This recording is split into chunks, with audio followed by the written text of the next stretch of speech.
Bonjour, nous nous retrouvons aujourd'hui avec l'UNSA Éducation dans le cadre de sa semaine de la QVCT, une semaine qui propose une série d'audios axés sur la santé mentale au travail. Cette initiative s'inscrit dans la campagne nationale pour la prévention de la santé mentale au travail. Nous vous proposons à travers une série de 5 audios de partir à la découverte de ce sujet complexe. Il s'agit du 4e audio, Agir pour sa santé mentale au travail. Bonjour, oui, mais ce sujet est particulier. Je tiens à rappeler en introduction que nous avons, au travers des audios précédents, rappelé que le sujet de la santé des personnels au travail est de la responsabilité de l'employeur. Mais nous avons aussi évoqué des problématiques spécifiques dans l'audio d'hier, les causes de la dégradation de la santé mentale au travail, les spécificités de nos métiers. Mais l'intensification du travail est une réalité qui peut générer de la souffrance au travail. Il nous semble donc nécessaire de donner quelques pistes pour essayer d'aider nos collègues. Oui, le travail aujourd'hui peut prendre une place trop importante en raison de la pression. Et ça peut être une source de stress énorme. Mais l'idée, c'est d'essayer d'accompagner pour activer des leviers individuels, pour se protéger, c'est ça? Effectivement, l'UNSA Éducation a identifié ces problématiques structurelles et sociétales.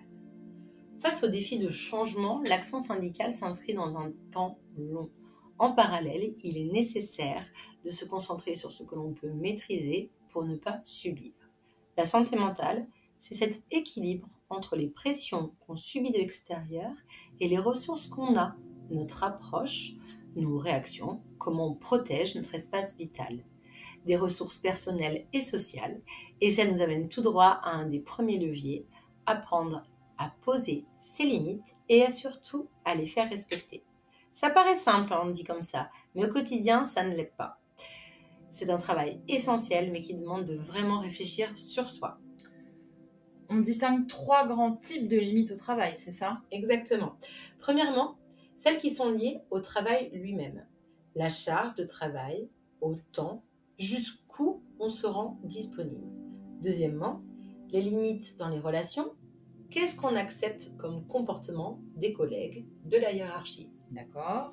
Et troisièmement, des limites plus intimes pour protéger sa santé globale, mentale, émotionnelle et physique. Et comment on fait pour reconnaître où sont nos propres limites? J'imagine que c'est différent pour chacun et que ça peut même changer avec le temps, non? Oui, tout à fait.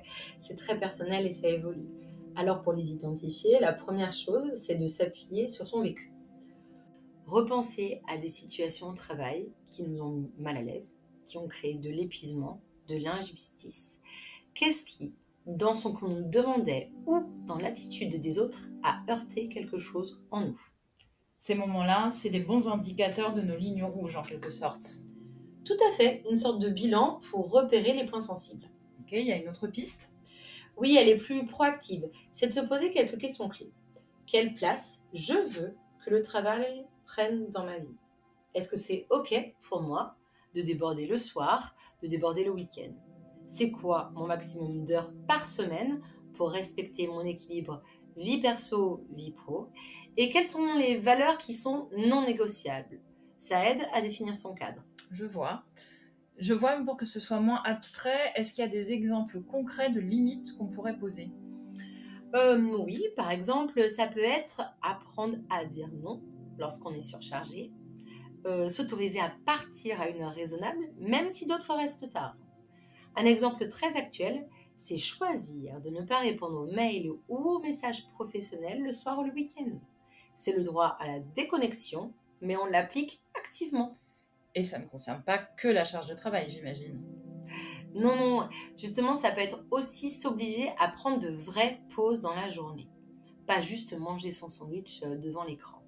Il y a aussi une dimension de bienveillance envers soi-même, accepter de ne pas être parfait, qu'on puisse faire des erreurs, qu'on ait le droit de changer d'avis. Et un point très important, savoir mettre de la distance avec les relations toxiques. C'est-à-dire? Eh bien, des collègues qui nous tirent vers le bas, qui nous font douter de nous, de ne pas se laisser entraîner par la négativité ambiante. C'est aussi protéger son énergie mentale. Ok, donc identifier les limites, c'est une chose, mais après, il faut oser les exprimer et surtout tenir bon. c'est pas toujours évident face à la pression. Ah, tout à fait. C'est le défi, hein. Comment communiquer ses limites clairement, avec assurance, si possible avant la crise. Quand on est sous le coup de l'émotion, le message passe mal. Ce travail sur soi a d'autres effets bénéfiques, celui notamment d'être plus réceptif aux limites des autres. Oui, effectivement, on comprend mieux ce que ça implique. On respecte plus facilement les limites des collègues et donc ça, c'est positif sur le collectif de travail. Oui, et le collectif de travail, au final, comme on l'a déjà abordé dans un autre audio, a été détruit par l'individualisation, notamment des objectifs, l'intensification du travail, une pression croissante. Chacun a, passez-moi l'expression, la tête dans le guidon. On n'a plus le temps d'échanger, plus le temps de partager et de s'entraider. Et j'imagine que ce contexte général, souvent anxiogène, pèse sur le moral de tout le monde. C'est là qu'on revient à l'action individuelle. Chacun peut jouer un rôle dans le collectif, n'est-ce pas? Et oui, c'est le b.a.-ba de vivre ensemble, qui peut vite se perdre quand on est stressé.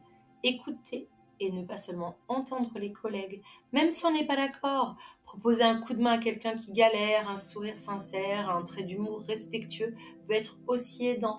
Tous ces petits gestes quotidiens qui font la différence. Et au-delà de ces comportements individuels, le groupe, le collectif en lui-même est-il vu comme un protecteur pour la santé mentale? Absolument. Le travail d'équipe, c'est un rempart contre l'isolement. L'idée, c'est que on n'est pas censé tout affronter tout seul, en fait. Demander de l'aide ou juste parler d'un souci avec des collègues, ce n'est pas une faiblesse, c'est une ressource. Et rien que de le dire, ça peut déjà soulager. Oui, souvent. Et puis le regard des autres peut apporter des idées neuves ou simplement relativiser. Et le groupe peut aussi protéger dans des situations plus graves, des situations comme le harcèlement par exemple. Oui, c'est essentiel dans ces cas-là, hein. Être isolé rend vulnérable. Un collectif soudé peut offrir un soutien énorme au niveau moral. Il permet aussi d'échanger sur les pratiques, de proposer ensemble des améliorations et de réagir collectivement face à des problèmes. Ok, donc on a vu les limites, l'importance du collectif. Maintenant, si on passe aux conseils plus pratiques du quotidien, comment on peut les regrouper pour y voir plus clair? Alors, bonne idée. Plutôt que les énumérer, on peut les voir par grands thèmes. Commençons par, disons, le socle personnel, l'hygiène de vie, l'état d'esprit. D'accord. Les premiers conseils, c'est le sommeil. Essayez de dormir 7-8 heures par nuit, avoir une routine calme avant d'aller au lit, sans écran si possible et surtout écouter son corps. Si on dort mal de façon répétée, il faut consulter. Logique. Ensuite, l'alimentation et l'activité physique. Manger équilibré, bouger un peu tous les jours, même 20 minutes, ça fait une différence. Le sport libère des endorphines, c'est bon pour le moral et ça aide à mieux encaisser le stress. Les bases physiologiques en somme. Ok, et pour l'état d'esprit? Alors, plusieurs conseils s'y rapportent. Un, sur l'estime de soi, ne pas se définir que par son travail, prendre du recul face aux critiques, reconnaître ses propres réussites. On parle ici des RPS, les risques psychosociaux, c'est important. Quand on est en souffrance au travail, on peut avoir une vision très noire de ce qu'on fait, mais c'est parfois un symptôme. Il faut se protéger, poser ses limites, chercher de l'aide. Médecin du travail, syndicat, on mérite un environnement respectueux. Et c'est essentiel de le rappeler. Oui. Autre conseil, l'indulgence envers soi. Accepter qu'on fasse parfois des erreurs, qu'on est fatigué. Attention au perfectionnisme à outrance, ça amène directement à l'épuisement. Et enfin, nourrir le positif, valoriser le positif, comme par exemple noter chaque jour des petits points agréables. Pas bête. Donc ça, c'est le socle perso.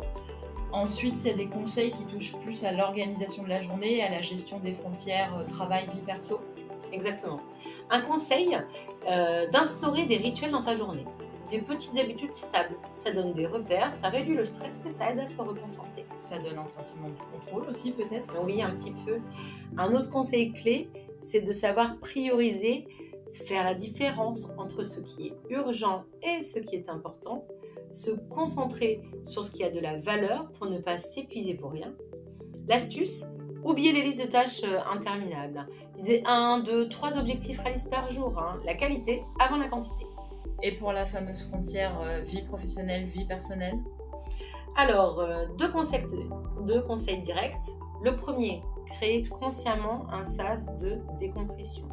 Utilisez le trajet retour pour couper, marcher, écouter de la musique, un podcast, peu importe, mais marquer la transition. Et chez soi, faire des activités qui font du bien. Pour ne pas ramener le stress à la maison. C'est l'idée, remettre le travail à sa juste place. Oui, c'est important le travail, mais ça ne doit pas être toute notre vie. Investir dans sa vie perso, ses amis, sa famille, ses passions, avoir d'autres sources de satisfaction, ça rend plus fort face aux coups durs professionnels. Et enfin, le dernier conseil, c'est d'être attentif aux signaux d'alerte. Oui, un mal-être qui s'installe, c'est être irritable tout le temps, une fatigue qui ne passe pas. Il faut écouter son corps et sa tête. Exactement. Essayer de comprendre d'où ça vient et agir avant que ça devienne ingérable. Consulter son médecin, parler à un représentant du personnel, ce sont les réflexes. Bon, eh bien, c'était une exploration assez dense de toutes ces stratégies individuelles. Si on résume, l'idée, c'est d'agir sur plusieurs plans, bien définir ses limites, contribuer à construire un collectif de travail et pouvoir s'appuyer dessus. Le travail ne doit pas prendre toute la place, il faut aussi prendre soin de soi physiquement et mentalement. C'est une bonne synthèse, oui. Toutes ces pistes sont vraiment utiles, elles peuvent changer le quotidien au travail, mais il reste une question de fond. Laquelle ? Jusqu'où ces stratégies personnelles peuvent vraiment compenser des problèmes plus profonds liés à l'organisation du travail elle-même. Comment construire une action plus structurelle pour s'attaquer à ces causes profondes ? Alors l'action syndicale joue un rôle essentiel. Pour que chaque ministère s'empare du sujet de la qualité de vie et des conditions de travail, la santé mentale en est une composante dont le monde du travail vient à peine de s'emparer. Merci beaucoup d'avoir partagé cette analyse avec nous et merci à ceux qui nous ont écoutés pour cette discussion sur comment agir pour sa santé mentale au travail avec l'UNSA Éducation. On espère que ça vous donnera matière à réflexion. L'UNSA Éducation a lancé sa campagne nationale en faveur de la prévention de la santé mentale au travail. Vous pourrez suivre cette campagne sous forme d'audio tout au long de cette semaine. Et si vous êtes intéressé par le sujet, de nombreux articles sur ce thème sont publiés chaque mois depuis le début de l'année sur le site de l'UNSA Éducation. Notre fédération, l'UNSA Éducation, qui regroupe 23 syndicats des métiers de l'éducation, de l'enseignement supérieur, de la recherche, de la jeunesse et des sports, de la culture et de l'agriculture, est résolument engagée. Nous sommes là pour proposer des solutions concrètes et accompagner au quotidien.